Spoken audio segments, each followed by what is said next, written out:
there are a lot of problems in society today, but one of the biggest problems is how women are portrayed by society. What I mean by this is that today most women are treated unequally and viewed as less than men. Because of this fact, women tend to make themselves out to be less valuable than men and take a more submissive role in society. However, all this could be prevented if we just change the way that we raise our children. And this is why. From birth, women are made out to be weaker than men. And there's one fact, there's one reason for this. According to the American Physiological Society, current research has shown that men have significantly more skeletal muscle mass in comparison to women in both absolute terms and relative body mass, which means that men have significantly more skeletal muscle than women, which makes them out to be the stronger sex. Because of this fact, society makes women out to be the weaker sex, and they make them out to be the sex that's supposed to be submissive and to not be valued as much as men. Now, aside from that one fact being known at birth, when our youth grow up, they grow up seeing movies. They grow up seeing movies such as Beauty and the Beast and other Disney movies that portray males as the lead role. They portray males as doing all the heavy lifting and things like that. Now, you may not see this as such a big deal, but male roles, when children see males playing roles of brilliance or intelligence in movies, they are significantly more likely to grow up thinking that males are the more intelligent they're the more intelligent gender, that they are stronger, faster, better than females, and that females should be submissive and be not as valued as males. In fact, since males are portrayed more in roles of intelligence in movies, females, it's shown by age 6 that young girls actually associate their own gender as being less intelligent than males. It's shown that it has a psychological impact on them. And because of this, when they grow up, after the kids grow up, they even look at their own kids as if their male child is less intelligent than their female child. What I mean by this is that, according to a New York Times article, parents Googled, "Is my son a genius?" twice as often as they Googled, "Is my daughter a genius?" which speaks for itself. The way we raise our children ends up affecting the next generation. It ends up affecting society as a whole, because the children we raise become our society. One of the worst things that society portrays women as is sex objects. According to Gene Kilborn, ED, an award-winning author and educator, sex in advertising is pornographic because it dehumanizes and objectifies people, especially women.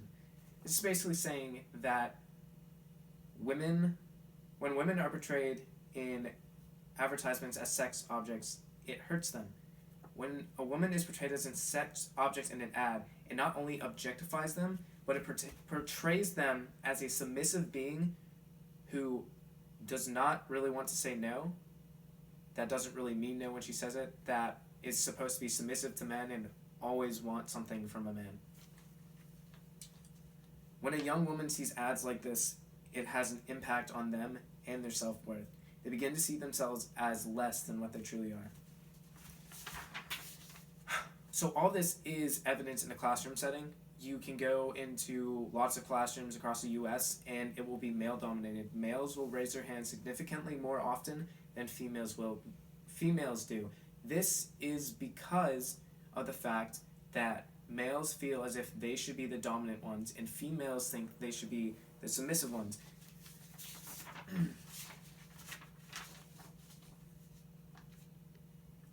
Students who speak less in class are usually the females, and according to Deborah Tannen, girls only speak up once or twice, but then they hold back for the rest of the class, which implies that they do not wish to dominate, unlike men, who constantly raise their hands, constantly answer questions. This relates back to the movies and how they're brought up. They're brought up to believe they're submissive, and because of this, it carries over to the classroom setting. The last thing that I'd like to talk about is wages. And this is a huge thing in today's world. One of the most significant pay differences in terms of athletes is the pay difference between men and women professional soccer.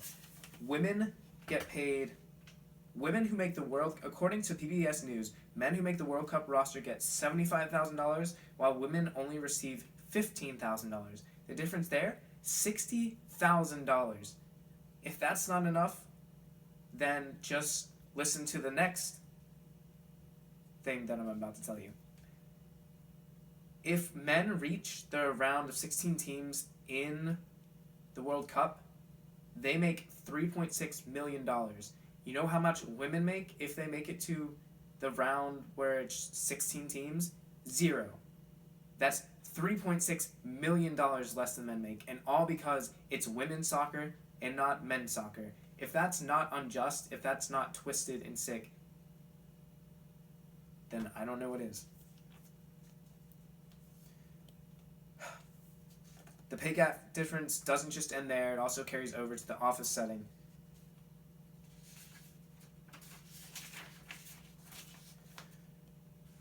The one thing we can do to fix this is changing how we raise our children. We can take out the movies which portray males as the lead roles and replace them with female lead roles, or we could even take it a step further. We could make a male and a female the lead roles. We can have co-lead roles that make the male and female seem equal, so that kids grow up believing that male and females are equal and relatively on the same field when it comes to dominance and submission.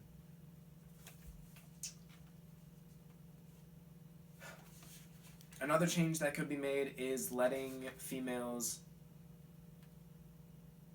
join a male sports team. By doing this, you could have females growing up playing with men, thinking they're just as good as them in sports, thinking that they deserve to be paid just as much as men do.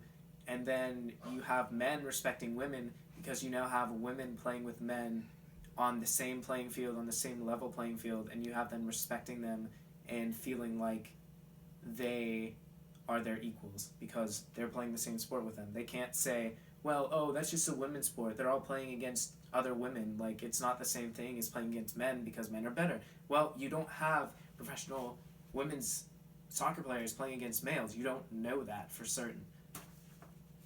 So, bringing them up in a manner like this will definitely change the way children start thinking about what gender is more dominant.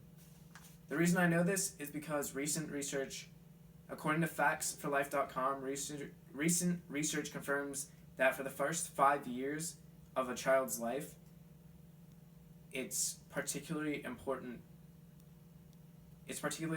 because the first 5 years of life are the years of life where the child's brain is developing and where the child's brain is coming into fruition and things like that. The way society pushes its agenda onto women is terrible.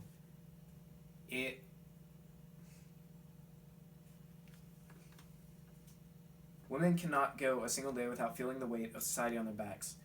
Society is malicious in nature because it portrays women as less than men, and this results in most women devaluing themselves as well as making them feel as if they must be submissive.